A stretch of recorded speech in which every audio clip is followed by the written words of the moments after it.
अस्सलामुअलैकुम, welcome back to another video. तो क्या हाल चाल है मेरे सब बहन भाइयों का। उम्मीद करता हूँ आप सब ठीक होंगे और खैर खैरियत से होंगे। आज की इस वीडियो के अंदर हम बात करेंगे इससे फास्ट 400 mg कैप्सूल्स के बेनिफिट्स, इसके यूजेस और इसके साइड इफ़ेक्ट्स के बारे में।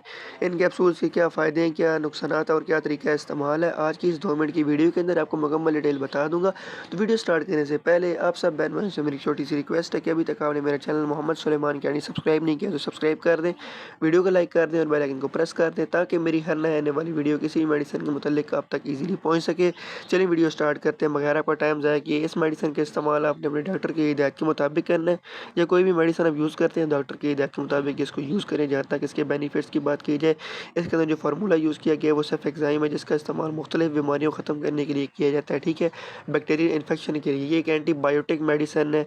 फर्स्ट ऑफ ऑल, अगर आपको जो है रिस्पिरेटरी ट्रैक इन्फेक्शन के अंदर कोई भी मसला हो जाए तो आप इसका इस्तेमाल करवा सकते हैं। मतलब कि गले के अंदर इन्फेक्शन हो जाए, सांस की नालियों के अंदर इन्फेक्शन हो जाए, आपका गला ख़राब हो जाए, गले के अंदर किसी किस्म का भी इन्फेक्शन हो जाए तो आप इसका इस्तेमाल करवा सकते हैं। नंबर 2 पे यूरिनरी ट्रैक इन्फेक्शन, मतलब पेशाब की नाली के अंदर आपको कोई भी मसला हो जाए तो आप इसका इस्तेमाल करवा सकते हैं।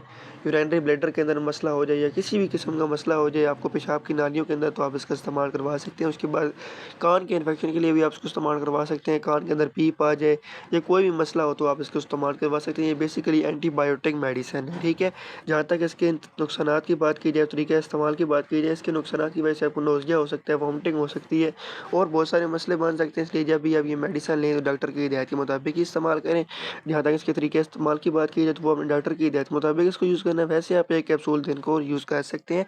ये थी आज की वीडियो। उम्मीद करता हूँ आपको मेरी वीडियो पसंद आई होगी। अगर पसंद आई है तो वीडियो को लाइक कर दें, चैनल को सब्सक्राइब कर दें और बेल आइकन को प्रेस कर दें ताकि मेरी हर नए आने वाली वीडियो आप तक ईज़िली पहुँच सके। इंशाल्लाह मिलते हैं अगली वीडियो के अंदर। इतनी देर अपना ख्याल रखिएगा, दुआ में याद रखिएगा।